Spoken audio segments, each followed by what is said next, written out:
programa das hortas comunitárias, ele começou em 1982, né? Foi uma iniciativa de um funcionário da prefeitura e o pessoal da Emater. Eles construíram um projeto em função de dar uma ocupação para as famílias que estavam vindo para a cidade em busca de emprego e não tinha qualificação profissional. E basicamente o programa você cede uma área de aproximadamente 360 metros quadrados e essas famílias vão ali estar trabalhando e plantando o que elas acham que vai ter melhor valor de mercado para elas.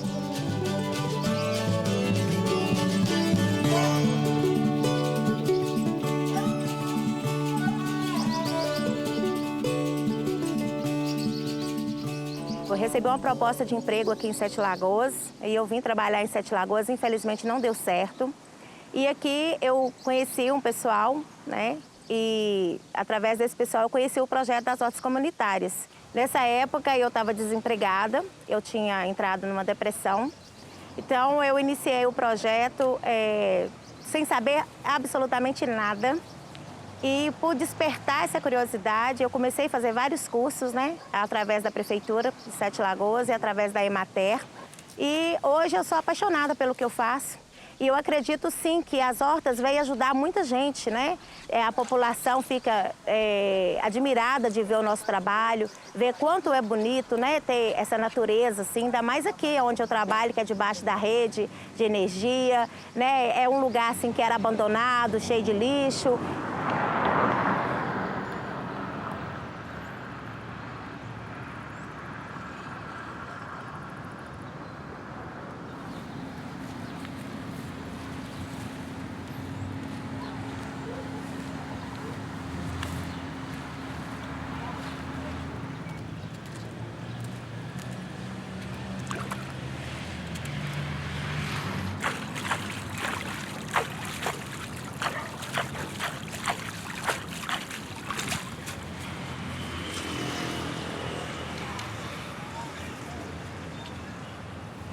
Eu tenho 25 anos de Emater, né? Trabalhei em várias regiões de Minas, né?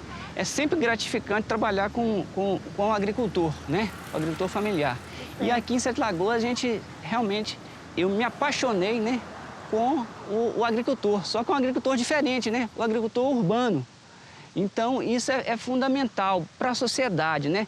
Todo mundo aqui em volta, você pode perguntar aos moradores, né? A própria cidade, tem orgulho das hortas comunitárias.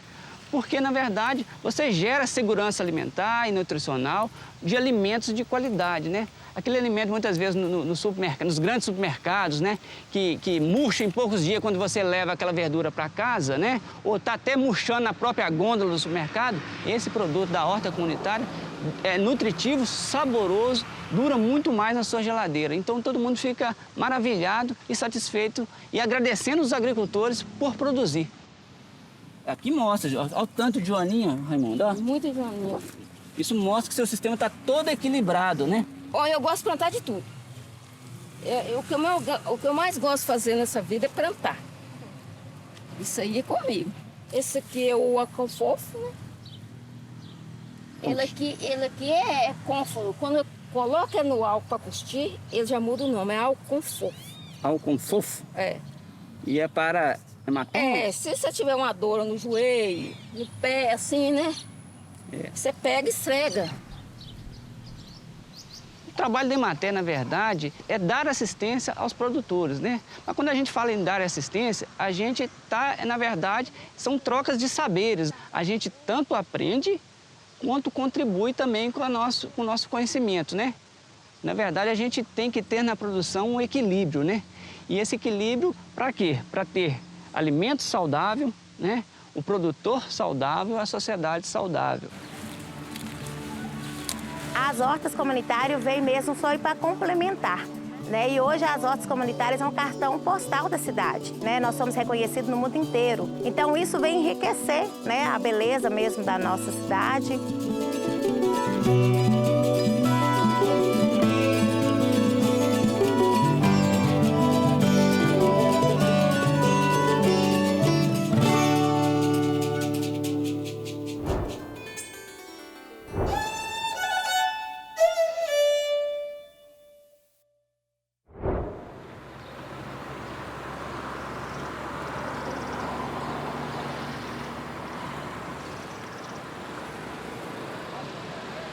O êxodo rural, à época, era imenso para a região de Rio Branco, se tratando da capital. E precisavam bolar uma estratégia para alocar essa gente que tinha na sua cultura ser agricultor, com a ideia de que é possível produzir na cidade de Rio Branco, ao contrário do que tem uma lenda, né, que as pessoas dizem que nada se produz aqui. Rio Branco produz, é possível, e a gente tem esse modelo para mostrar. Os polos agroflorestais que foram instalados a cerca de 20 quilômetros em torno da cidade e até às vezes mais perto, como o Geraldo Fleming, que está aqui atrás do Shopping Center.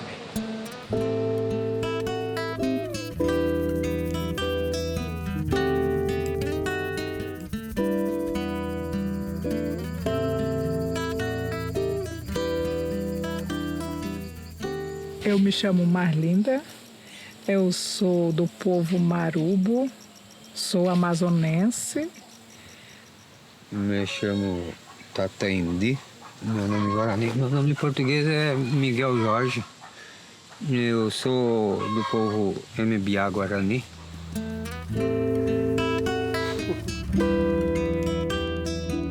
A maneira de contribuição desse projeto para a cidade de Rio Branco é essa manutenção das folhosas no mercado, e a gente encontrar toda semana, todo dia você encontra produtos que antigamente, 20, 30 anos atrás, só se encontrava no período de verão.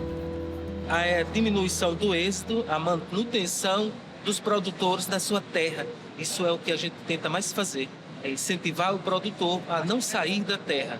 A produção dos polos hoje, principalmente, está na entrega dos programas do governo e do município, são os programas de aquisição de alimentos. E antes da pandemia, as escolas estavam recebendo, isso era uma maneira que eles estavam recebendo um dinheiro a mais.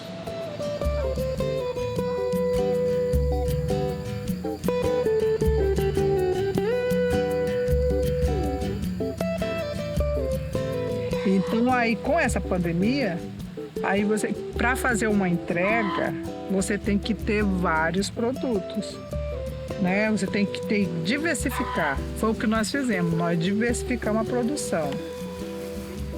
Hoje nós temos alface, rúcula, cheiro verde, coentro, couve, salsa, chicória crespa, escarola, mostarda. Aí começamos com as plantas alimentícias não convencionais. Por exemplo, a capeba, a azedinha, a bertalha, o ora pronobis, né?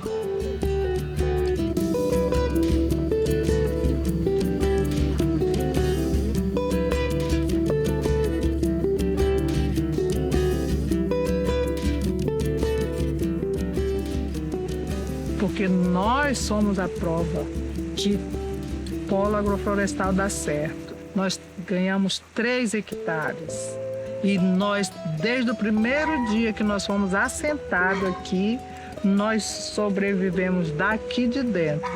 Nós formamos nossos filhos todos, né? Nós nos formamos. Pois é, então é isso que eu tenho que dizer. Polo agroflorestal dá certo.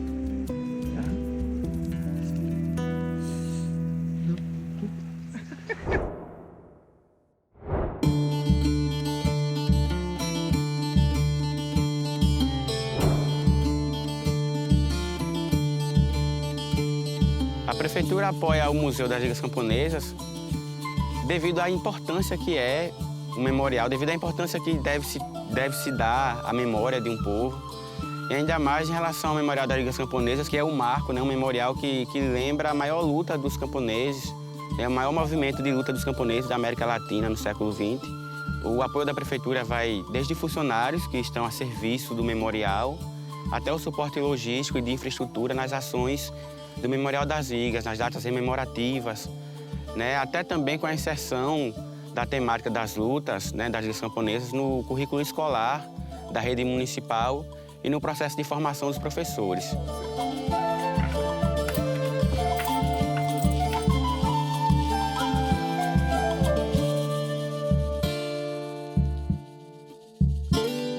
As Ligas Camponesas de Sapé, ela surge aqui, né, na comunidade de Barra de Antas, com uma participação que deu protagonismo à família Teixeira, na pessoa de João Pedro Teixeira, mas teve uma evidente participação de outros companheiros, que são hoje também reconhecidos como lideranças, né, que contribuíram João Pedro Teixeira no processo de mobilização e articulação no período das ligas.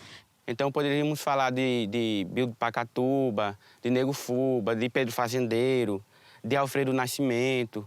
Eram lideranças locais que juntos formaram as ligas, que ganhou essa força de repercussão nacional e até internacional. João Pedro Teixeira foi um camponês pobre, negro, que se apaixonou por uma filha de proprietário, né, Manuel Justino, pai de Elizabeth Teixeira. Então, essa relação, a gente sempre diz que a história das ligas camponesas, ela é além de um conflito de luta pela terra. Ela é um romance, ela é uma história que trata diretamente a questão racial, ela é uma história que a gente percebe as relações de gênero. As ligas camponesas aqui em Sapé, ela surge, né, a partir dos maltratos que eram tidos camponeses. Então, a partir dessa perseguição, né, dos camponeses e das camponesas, que culminou no assassinato de João Pedro Teixeira, no assassinato de Negro Fuba e Pedro Fazendeiro, e no exílio de Elizabeth Teixeira, os camponeses passaram a ter medo de dizer quem eles eram, né? Por medo, inclusive, de ser vítima também de tortura, por ser vítima de assassinatos. O memorial, ele apresenta essa parte da memória com um acervo histórico, né? Construída, inclusive, por filhos e filhas de camponeses que tiveram acesso à educação, que saíram para a universidade e estudaram, mas retornaram contando a sua história, protagonizando a história do povo camponês. A gente soube também que esse espaço em que a gente está hoje, ele foi o espaço em que João Pedro e Elizabeth Teixeira visualizavam como um espaço no futuro de produção. Foi quando começamos a luta pela desapropriação das 7 hectares. Hoje a gente tem 36 famílias produzindo nas 7 hectares, produzindo macaxeira, feijão, batata, milho, hortaliças, né? Realizando o sonho que João Pedro sonhou há mais de 50 anos atrás. Foi quando o memorial, né, junto com os companheiros que construíam esse espaço, viu que a palavra Liga Camponesa, né, o memorial das ligas camponesas, não conseguiam abarcar toda essa história que os camponeses têm. E aí foi passado o nome para Memorial das Ligas e Lutas Camponesas. É importantíssimo, né? É importantíssimo como memória, mas a memória não é aquela memória que está lá no passado, mas uma memória que traz à tona a luta atualmente. Hoje, eu moro na Agrovila, mas contribuo com minha família no lote, né, produzindo alimentos, feijão, milho, beneficiando, indo para a feira comercializar, mas há um envolvimento familiar porque a gente acredita que a agricultura camponesa, né, a agricultura familiar, agroecológica, é preciso ter um envolvimento da família, da comunidade, do município e do estado. Ela não acontece deslocada de nenhum desses fatores.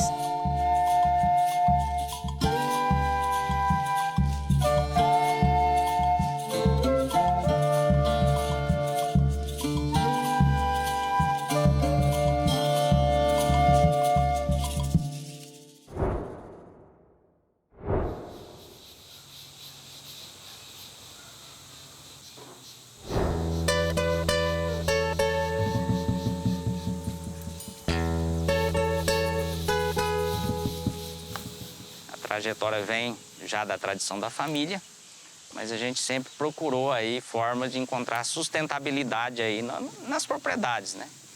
E a gente está encontrando isso no cultivo no sistema orgânico.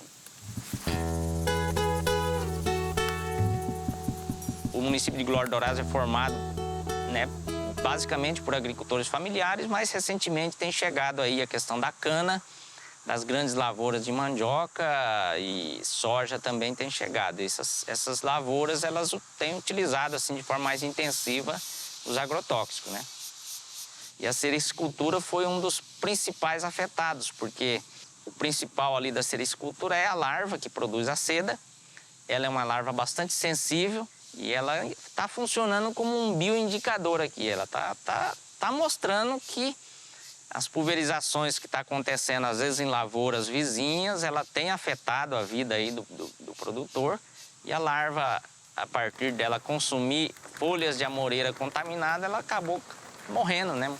E afetou aí a atividade econômica do sericicultor, né? Que é realmente cuidar da larva para produzir o casulo, que é a seda, né? Sintomas pelo bicho da seda foi em dezembro de 2015. A partir daí nós não tivemos mais sossego. A pulverização aérea nessa fase aí se intensificou muito. Quando pulveriza um veneno com avião, ocorre um processo chamado de deriva. É um deslocamento de uma parte dos resíduos de agrotóxicos aplicados na lavoura, fica flutuando na atmosfera e vai sendo levado com o vento. Essas folhas aqui é a marca de contaminação que teve por herbicida, uma aplicação de herbicida que foi feita pela usina no canavial aqui do lado. Isso aconteceu 30 dias atrás. A amora sofreu bastante, perdeu muita folha. Essa folha aqui não é aproveitável pelo bicho. A gente fez contato com o pessoal do Ministério Público, se era possível ou não se criar uma lei. E se descobriu que em outros municípios já existia uma lei que proibia a pulverização aérea. E foi tomado como base aí o conhecimento desses outros municípios para se criar uma lei aqui. Porque devido ao avião ter se afastado, a pulverização aérea ter se afastado um pouco para fora do município, uma distância maior, diminuiu o nosso prejuízo. Só que não se extinguiu o prejuízo. Mesmo eles pulverizando mais longe, um pouco de contaminação ainda chega e a gente continua sofrendo alguns prejuízos até hoje.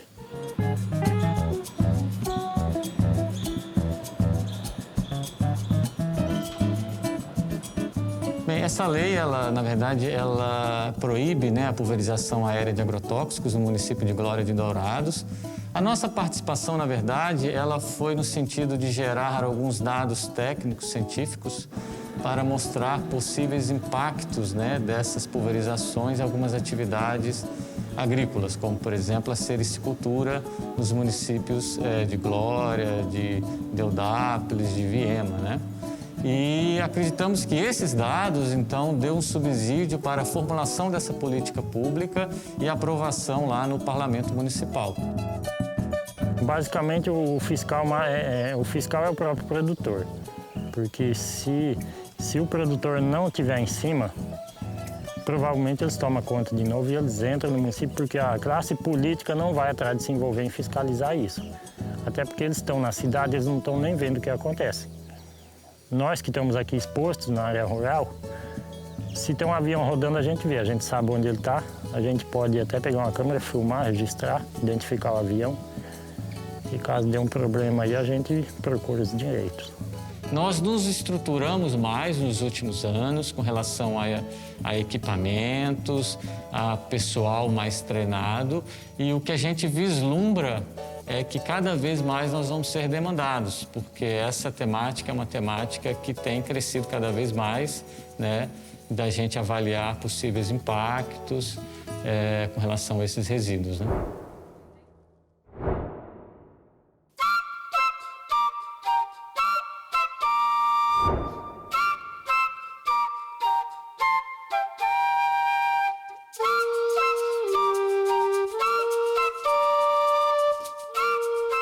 Estamos falando aqui de Santiago, região centro-oeste. Estamos a mais ou menos 450 quilômetros da capital do Rio Grande do Sul, Porto Alegre.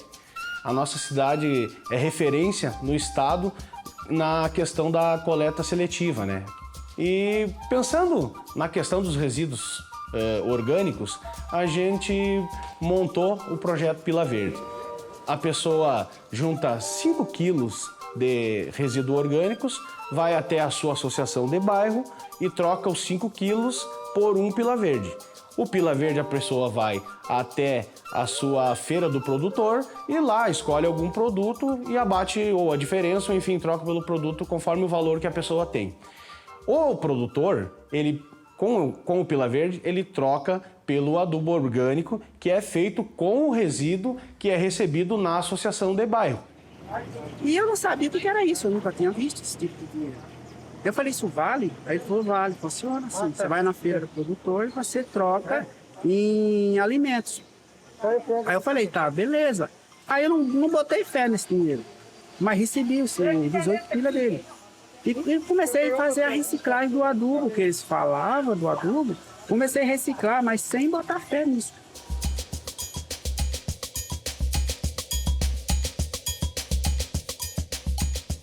Mais de 30 toneladas que foram recolhidas, então, através deste projeto, e em poucos bairros que são atendidos hoje, mas ao longo de 2021 nós vamos ampliar para toda a cidade. Nós tivemos aí um custo evitado de em torno de R$15 mil. Para o ano que vem, a nossa meta é ampliar, que vai aproximar com certeza aí de quase R$1 milhão de dinheiro que iria para o lixo e que ficará aqui girando na economia.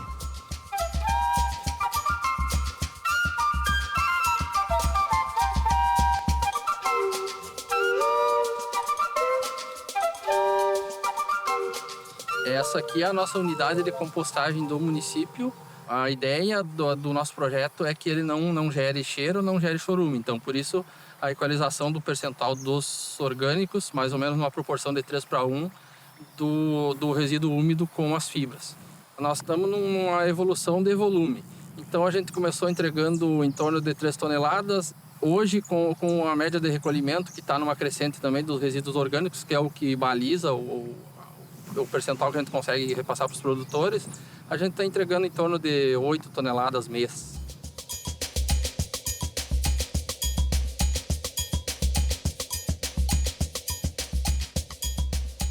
Eu acho que é uma ideia que foi levantada muito boa, né? Para a gente, para o município, né?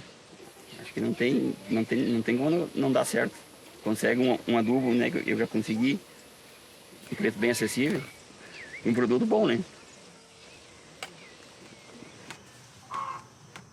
O projeto Pila Verde, ele aconteceu com a opinião dos produtores rurais. Então, ele não aconteceu só com a equipe técnica, não aconteceu só com a estrutura da prefeitura, né? Então, ele foi moldado de acordo com as conversas que a gente teve com os produtores e com os presidentes de bairros. Desde o primeiro instante, aderimos com muita garra e com muita luta. Por quê? A gente que está fazendo esse tipo de colaboração, não é nós que estamos fazendo, o meio ambiente que está agradecendo, né? Mas eu acho que para a gente é um grande orgulho, né? Eu acho que isso aí não pode parar, né? Tem que só aumentar. Coisas que iam para o lixo, a gente está reutilizando, está servindo como adubo para muita gente, né? Está sendo ótimo, tanto de um lado como do outro. E ajudando o meio ambiente também, né? Eu vim com 52 pila verde. Para te ver, são 250 quilos mais ou menos, né? Que eu troquei. É muita coisa que saiu de 2 casas, da minha casa e da minha vizinha. Já troquei por queijinho, vou comprar mais algumas coisas. Eu adorei a ideia.